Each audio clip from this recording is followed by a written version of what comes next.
자, 오늘은 나를 살리는 사람인가, 나를 써먹는 사람인가, 나를 살리는 사람인가, 나를 써먹는 사람인가라는 주제로 하나님의 마음을 알아가도록 하겠습니다. 이제 날씨도 많이 따뜻해지고 새로운 학기가 시작되었기 때문에 사람들과의 만남이 잦아지는 시기가 되었습니다. 대학가는 벌써 코로나 이전의 술판으로 되돌아갔다는 얘기가 들리고 새롭게 고등학교를 가고 또 중학교에 입학하는 친구들은 낯선 환경에서 새로운 선생님과 새로운 친구들을 만나게 될 것입니다. 대부분의 사람들은 낯선 환경과 새로운 만남에 대한 두려움이 있는 것 같아요. 이게 두렵죠. 낯설다는 게. 그래서 오늘은 새로운 사람을 만나고 친구를 사귈 때 어떤 기준을 가지고 만나야 좋을지를 알아야 될 것 같아요. 기준이 있어야 될 것 같거든요. 우리가 살면서 항상 겪게 되는 문제는 크게 두 가지인 것 같아요. 하나는 경제적인 문제이고 하나는 인간관계에서 오는 문제. 이 두 가지거든요. 여러분은 돈을 버는 게 어려운 것 같아요? 인간관계가 어려운 것 같아요? 어떤 게 어려워요? 돈 안 벌어봐서 잘 모르죠? 그런데 인간관계가 더 어려운 것 같아요. 돈이야 뭐 내가 열심히 일해서 벌면 되는 것 같은데, 그런데 인간관계는 내 마음대로 되지가 않습니다. 내 마음대로. 왜냐하면 인간관계 속에는 서로의 계산과 이익이 들어있기 때문에 결코 간단하게 풀 수 있는 문제가 아닙니다. 나는 친하게 지내려고 다가갔는데 그 친구는 나를 거부하고 딴 친구들하고 놀러 다니고, 그죠? 또 한동안 친하게 지내고 가깝게 지내던 친구가 어느 순간 다른 친구들과 친하게 지내면서 내 뒷담화를 닦아고 그러고 있는 게 세상입니다. 그렇다고 혼자 다니기에는 자신이 너무 초라하고 왕따 당하는 기분이고, 그래서 이러지도 못하고 저러지도 못하는 게 인간관계의 어려움인 것 같아요. 저야 이제 어느 정도 돈에 대해서도 알고 인간관계 속에서 많은 아픔을 겪었기 때문에 어떤 식으로 문제를 해결해야 된다는 것을 알지만은 여러분에게 있어서는 인간관계를 푸는 문제가 가장 어려운 것 같아요. 그래서 오늘은 인간관계를 잘 풀어나가는 핵심적인 방법을 한번 살펴보도록 하겠습니다. 어쩌면 오늘 설교는 저와 같은 이제 동종업계에 일하는 사람들이 영업 기밀을 누설하는 것이기 때문에 저에게는 참 많이 힘든 설교예요. 영업 비밀을 다 밝혀야 돼요. 어떻게 써먹는지, 어떻게 여러분들을 이용하는지, 또 나중에 여러분들이 하나님을 또 어떻게 이용하고 있는지, 그런 것들이 계속 나올 건데요. 그러니까 반대로 생각하면은 우리 어깨의 비밀을 다 말하는 것이기 때문에 여러분이 좋은 친구를 만나고 하나님 안에서 잘 살기 위해서는 반드시 기준이 되어야 될 말씀이라고 생각을 해요. 그러니까 오늘 말씀은 정신 바짝 차리고 들어주시길 바랍니다. 우리가 첫 번째 생각해 봐야 될 질문은 사람들이 왜 나에게 접근해 올까입니다. 사람들이 왜 나에게 접근해 올까? 여러분, 사람들이 여러분에게 접근해 오는 이유가 뭘까요? 왜 접근해 올까요? 남녀 관계에 있어서는 뭐 서로가 보시기 위해서 접근을 한다지만은 모르는 사람이 친구가 되기 위해서 접근해 올 때는 무슨 생각을 하면서 다가올까요? 여러분들은 다른 친구들한테 접근을 할 때 어떻게 접근을 해요? 무슨 생각을 하고 접근을 해요? 성질이 더러워 보이고 뭐 이상해 보이는 친구들에게 접근을 하나요? 아니면 그래도 그나마 괜찮아 보이고 착해 보이는 친구들에게 접근을 하나요? 그죠? 물어보나 마나 뻔한 거죠? 마찬가지로 다른 사람들이 여러분에게 다가온다는 것은 그나마 여러분들이 괜찮아 보이고 착해 보이기 때문에 접근해 오는 것입니다. 그런데 여기서 한 가지 명심해야 할 것은 그렇게 접근하는 사람들의 생각 속에는 기본적으로 자신의 이익이 들어있다는 겁니다. 자신의 이익이. 세상은 철저하게 자기 중심적이기 때문에 처음부터 여러분들을 돕거나 챙겨주기 위해서 접근하는 경우는 없습니다. 그런 경우는 없습니다. 오직 자신의 이익에 우선해서 접근을 한다는 사실을 명심하십시오. 제가 여러분들에게 믿지 않는 친구들과는 어느 정도 거리를 두고 만나라고 하는 이유도 그들은 항상 자신의 이익이 우선하기 때문에 그렇습니다. 그나마 여러분들은 교회를 다니기 때문에 기본적인 양심이라는 게 있는데 세상에는 그런 거 없습니다. 그런 거 전혀 없습니다. 학교 폭력이나 왕따를 재미삼아 할 수 있는 곳이 세상입니다. 장난이라 하면서 사람을 죽여요. 그게 세상이라고요. 그래서 제가 누누이 하는 말이 그런 친구들과 친해지겠다고 정성을 쏟니 차라리 기도 제목 나눌 수 있는 친구와 친친이 되려고 노력하는 게 훨씬 낫다는 겁니다. 그런 친구들하고. 제가 한 번씩 답답한 게 뭐냐면은 신학기가 되고 새로운 환경이 되었을 때 왜 자꾸만 새로운 친구를 사귀려고 하냐는 겁니다. 왜 새로운 친구를 왜 자꾸 사귀려고 그래요?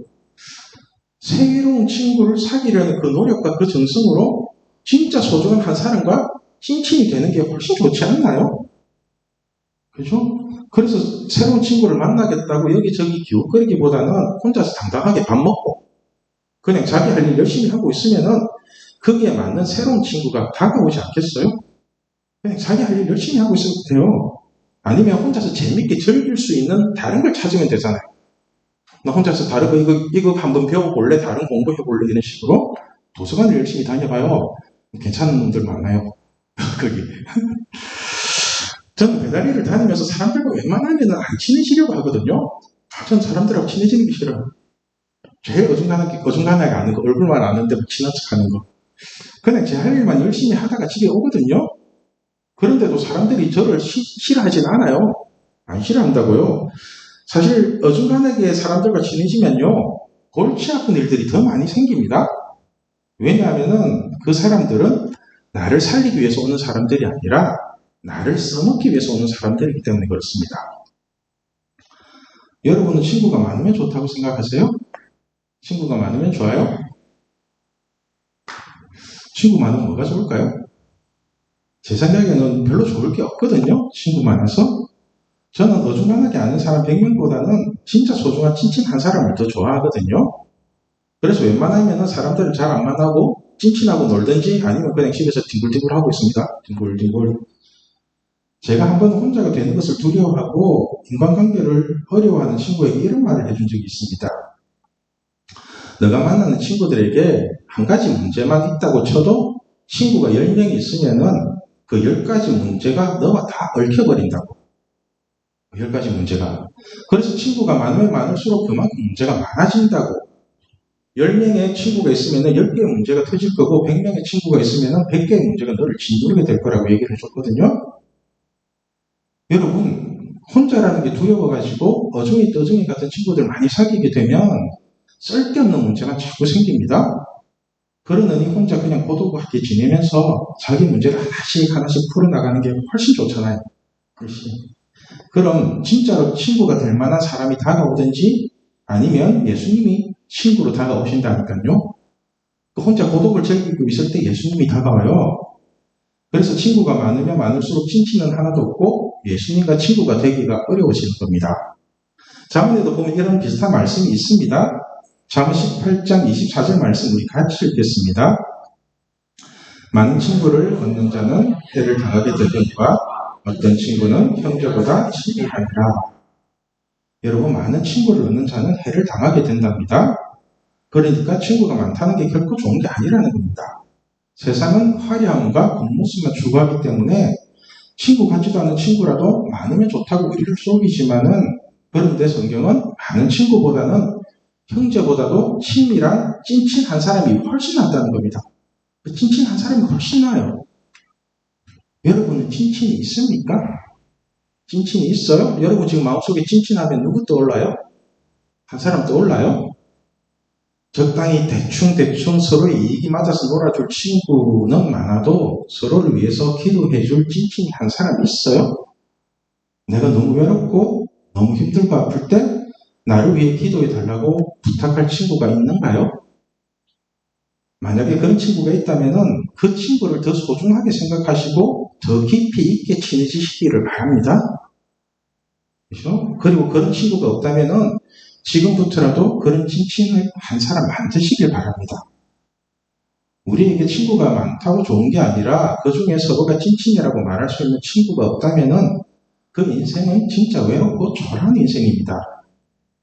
그러니까 여러분 괜히 친구 많이 사귀겠다고 고생하지 마시고 서로 마음에 맞는 찐친을 한 사람씩 그렇게 늘려가시기를 바랍니다. 사실 가장 좋은 찐친은 예수님과 친구가 되는 겁니다. 예수님과 친구가 되는 거요. 지금도 예수님은 여러분과 친구가 되기 위해서 계속해서 마음문을 두드리고 계신데 여러분들이 마음을 열지 않으니까 친구가 될 수 없는 것입니다. 먼저 예수님과 찐친이 되십시오. 그럼 예수님이 여러분에게 좋은 찐친들을 계속해서 연결해 주실 것입니다. 이게 친구를 사귀는 최고의 지혜입니다. 최고의 지혜. 두 번째 우리가 살펴볼 것은 사기꾼은 우리에게 어떤 모습으로 접근해 올까입니다. 사기꾼은 우리에게 어떤 모습으로 접근해 올까?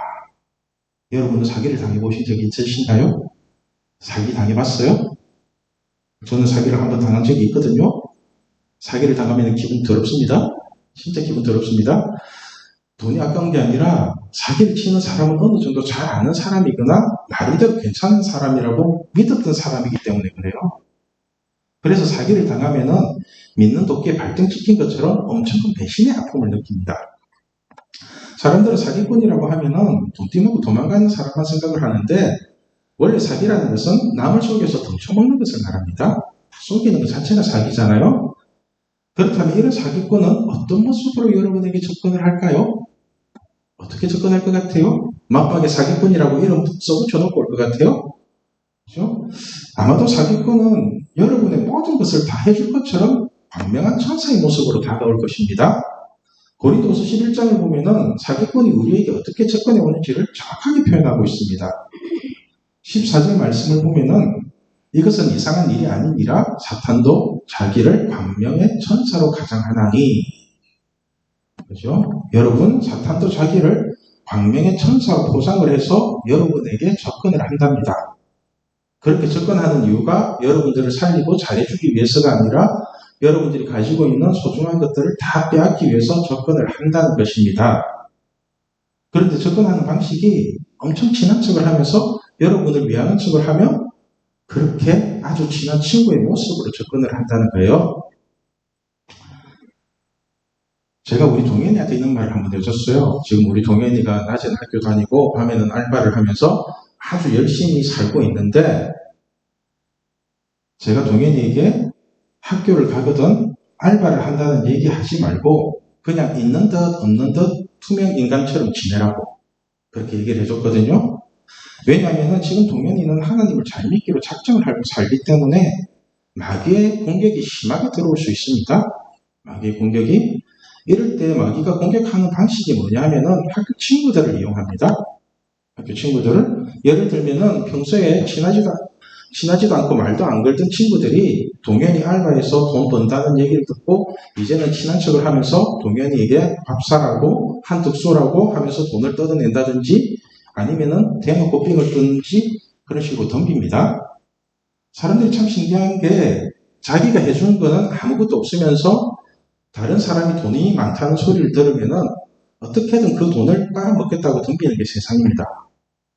그런데 문제가 뭐냐면은 그렇게 친구라는 이름으로 자꾸 친한 척을 하면서 밥 한 번 사라고 하고 남자가 좀 쫀하게 왜 그러고 사냐고 하면서 덤비면은 자꾸만 거절하는 동현이가 잘못한 것처럼 느껴진다는 거예요.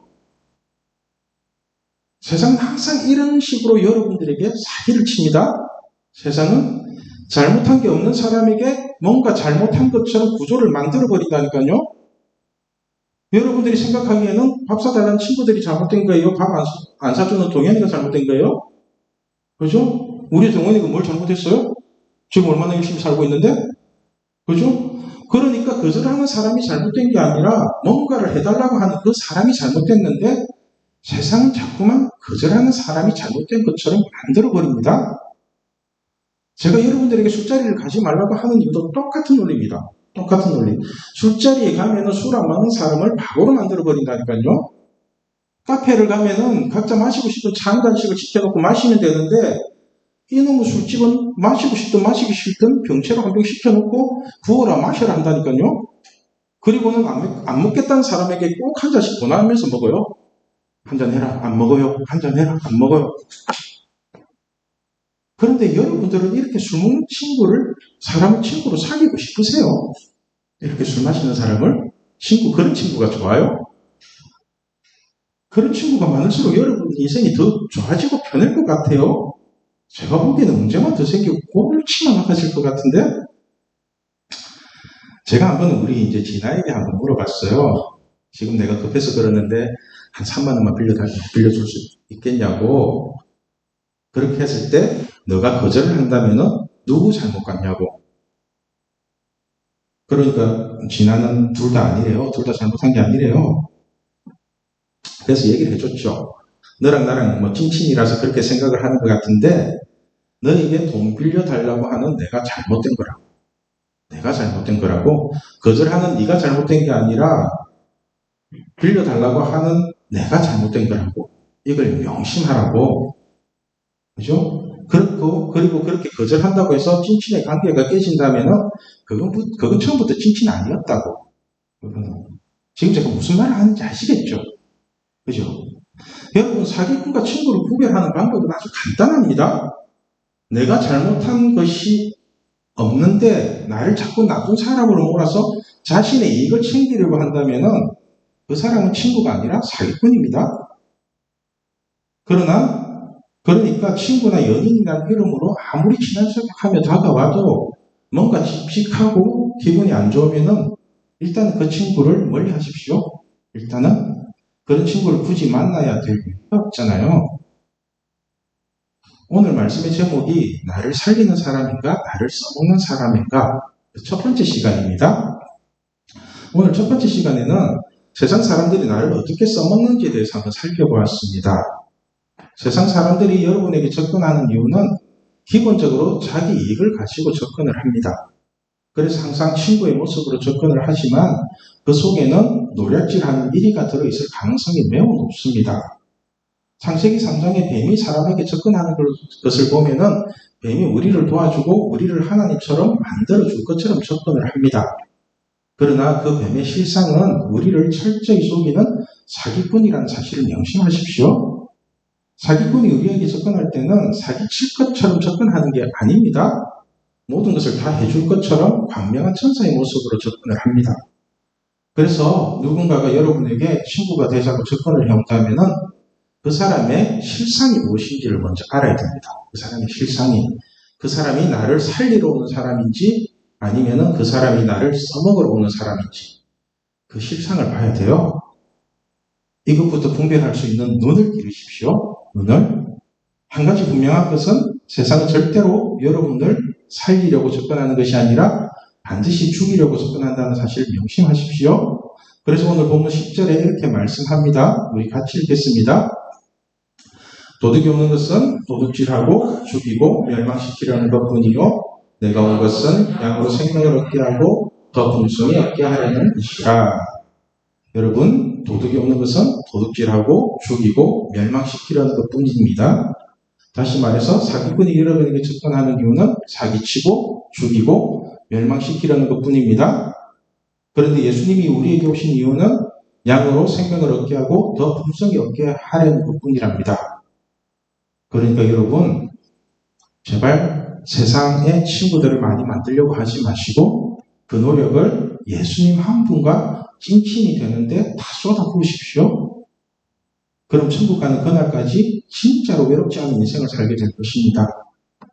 오늘은 이 사실 한 가지만 명심하면 좋겠습니다. 세상은 여러분을 써먹기 위해서 접근을 합니다. 그러나 예수님은 여러분을 살리기 위해서 접근을 합니다. 그러므로 세상과 친구가 되려고 하지 마시고 여러분을 살리러 오신 예수님과 진친이 되려고 하시기를 바랍니다.